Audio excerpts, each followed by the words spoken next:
តែជ្រាបសួរពុកម៉ែបងប្អូនបានមុននឹងខ្ញុំបាទថានេះពូវិនបានលក់ជាលពាកទេពូវិនក៏មកស្ងាត់ពុកម៉ែបងប្អូនថាបាត់ពូវិនទៅណាអីចេះទៅពុកម៉ែបងប្អូនបាទហើយមួយទៀតហើយមុននឹងពូវិននិយាយពូវិនក៏សុំទោសទុកពីមុនផងខ្លាចនិយាយទៅមានការខុសលឺលុះអុយណាពុកម៉ែបងប្អូនហើយពូវិនក៏ជាតំណាងជនពិការទាំងអស់គ្នាចេះទៅពុកម៉ែបងប្អូនបាទហើយសុំពឹងពុកម៉ែបងប្អូនជួយឡាជួយសៀមាន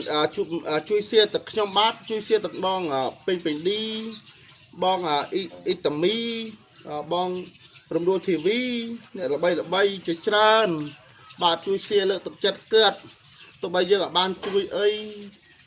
ក៏យើងជួយសៀជួយឡាជួយខមមិនពេលល្អឲ្យពួកគាត់មានកម្លាំងវាថាកម្លាំងចិត្តណាទោះបីគាត់សោមែនគាត់សោចង់យើងគាត់អស់កម្លាំងប៉ុន្តែយើងនេះពីក្រោយគាត់យើងជួយសៀកុំមកកាន់ទូរស័ព្ទអេតប្រយោជន៍ខមមិនពាក្យមិនល្អទៅលើពួកគាត់ដែលជាអ្នករោគជំនួយឲ្យជនភេសជ្ជឲ្យបងជួមុខយើងត្រូវជួយឡាជួយសៀគាត់ជួយខមមិនគាត់ជួយនិយាយរួមទៅអ្វីដែលយើងធ្វើបានពុកម៉ែបងប្អូនបាទកុំកាន់ទូរស័ព្ទចាំតែទៅគេចង់និយាយថាពេលវេលានេះគឺពេលវេលាមួយថាយើងសាមគ្គីគ្នាខ្មែរនិងខ្មែរសាមគ្គីគ្នាអត់មានពេលវេលាមួយតែទើសពេងគ្នាខមមិនចេះចុះចាក់ដោតគេចេះចុះអត់ទេយើងត្រូវតែមានចំនួនយើងជួយតាមសទ្ធារបស់យើងទៅយើងមាននេះក៏ជួយនេះយើងមាននោះក៏ជួយនោះយើងមានប្រាក់1000 2000 100 200ប្រាក់ខ្មែរយើងជួយតាម QR ពួកកាត់ទៅបងប្អូនហើយប្រវេនក៏មិនបានជាអ្នករៃអង្គាឲ្យដែរប្រវេនចូលទៅតាមពួកកាត់ខ្លះដែរបន្តិចតួច 4 5000ឲ្យទៅបងប្អូន 4 5000ប្រាក់ខ្មែរយើងទៅណានិយាយទៀតហើយសុំពឹងបងប្អូនថាប្រជាហើយទៀត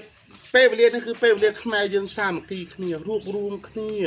ចេះជួយគ្នាចេះណាពុកម៉ែបងប្អូនបើពុកម៉ែបងប្អូនអត់មានជាប្រាក់ក៏ជួយជាកម្លាំងកាត់ទៅឬក៏ជួយជាការសៀការឡាចការលើកទឹកចិត្តការខមមិនល្អបាទចង់និយាយចេះណាពុកវិនថាអត់ចង់ចេញជាវីដេអូឯទេគាត់ថាខ្លាចចេញទៅពុកម៉ែបងប្អូនអីចេះទៅប៉ុន្តែចេញមិនคลิปទៅពុកម៉ែបងប្អូនកុំឲ្យស្ងាត់កុំថារកតែប្រយោជន៍មកខ្លួនឯងដល់ពេលស្ងាត់ក៏លក់ជាលពាកទៅវិញចេះទៅអត់ទេនេះគឺពុកវិនសុំមេរៀនដៃដល់ថាសុំពុកម៉ែបងប្អូនជួយឡាជួយសៀដូចជាជួយសៀដល់เพจអ៊ីតាមីเพจបងរំដួលធីវីเพจបងពេញឌីเพจអញ្ញាយឹមទៅស្រង់ដែលអ្នកល្បីដែលគិតមានធនធានខ្ពស់ចង់និយាយចឹងណាយើងជួយសៀជួយឡាជួយឲ្យបេះដូងជួយគ្រប់សពដែលយើងអាចធ្វើបានបាទកុំពេលថាចង់និយាយថាយើងចេះឲ្យធ្វើភ្លើចង់និយាយថាយើងនិយាយឲ្យយើងរួបរวมគ្នាថាជួយសៀគិតជួយឲ្យមេដៃគិតជួយធ្វើអ្វីដែលយើងអាចធ្វើបានកុំកាន់ទូរស័ព្ទឥតប្រយោជន៍នឹមថាទៅគេយើងជួយសៀទៅជួយសៀ